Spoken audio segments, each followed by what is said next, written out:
I hate him. This is a psychopath. He will have committed other crimes. Branded a killer by a jury, and not for the first time. Today's verdict confirms Peter Tobin as one of Britain's most prolific criminals. A man who, motivated by sexual desire, is now known to have murdered at least 3 women.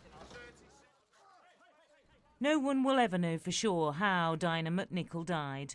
The 18-year-old's body gave up few secrets when dug from Tobin's garden nearly 2 decades after she disappeared. But her killer showed a chilling calculation in disposing of the evidence. It was very unusual to see Peter Tobin doing anything in the garden. That's what brought my notice.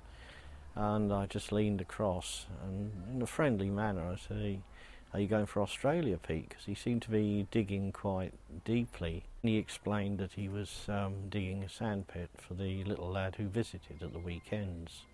David Martin could never have imagined what his seemingly ordinary neighbour was doing that summer in 1991. There was no sandpit, only a grave.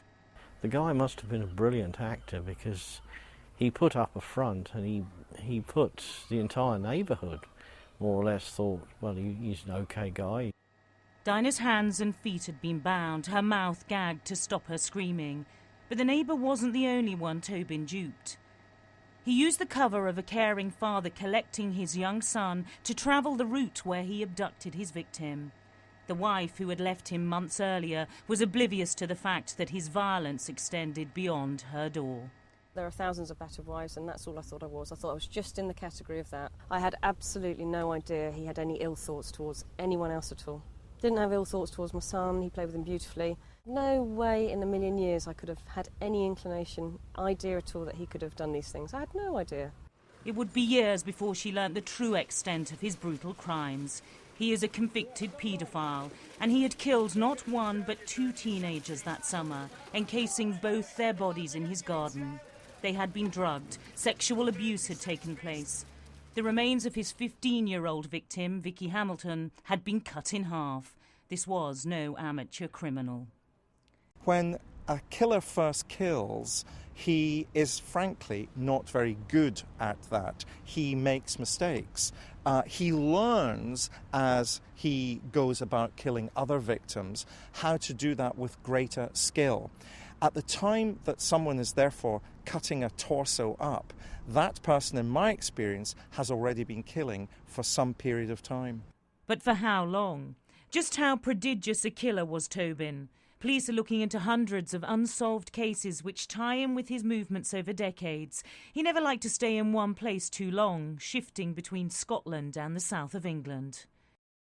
It's almost 30 years since the disappearance of student Jessie Earle. Her skeletal remains were found here at Beachy Head on the south coast years later.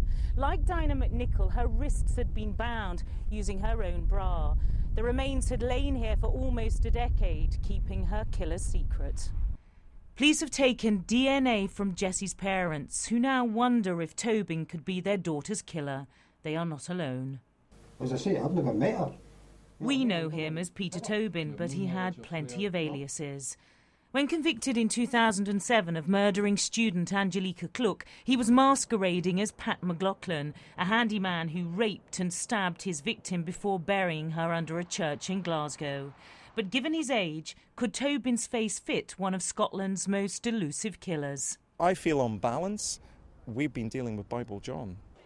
It was in the nightclubs and dance halls of Glasgow that the man dubbed Bible John plied his violent trade back in the 1960s, picking up girls to kill. Tobin lived in the area at the time. This is a psychopath. This is a sexual sadist we've been dealing with, not only in these most recent cases of Vicky Hamilton and Dinah McNichol. We've been dealing with a sexual sadist in relation to the Bible John killings, and I think Peter Tobin fits the bill. Like Bible John, Tobin kept souvenirs of his victims, including the knife used to kill Vicky Hamilton.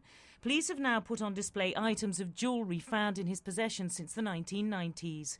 Could these be grotesque trophies of his conquests? In prison, he is boasted of killing 48 women, and officers working on Operation Anagram are trying to establish if the serial killer is telling the truth. Peter Tobin was detected for his first crime of murder when he was in his early 60s. He will have committed other crimes throughout his life. We cannot guesstimate how many Peter Tobin could have been involved in. A man that's cunning, that targets vulnerable, missing people, and covers his tracks. But Tobin has earned a reputation as a manipulator and pathological liar, and it's unlikely anyone will really uncover the true extent of his crimes. He could end the misery of not knowing for so many families, but after a lifetime of deceit, few expect the serial killer to relinquish his appalling secrets. Michelle Clifford, Sky News.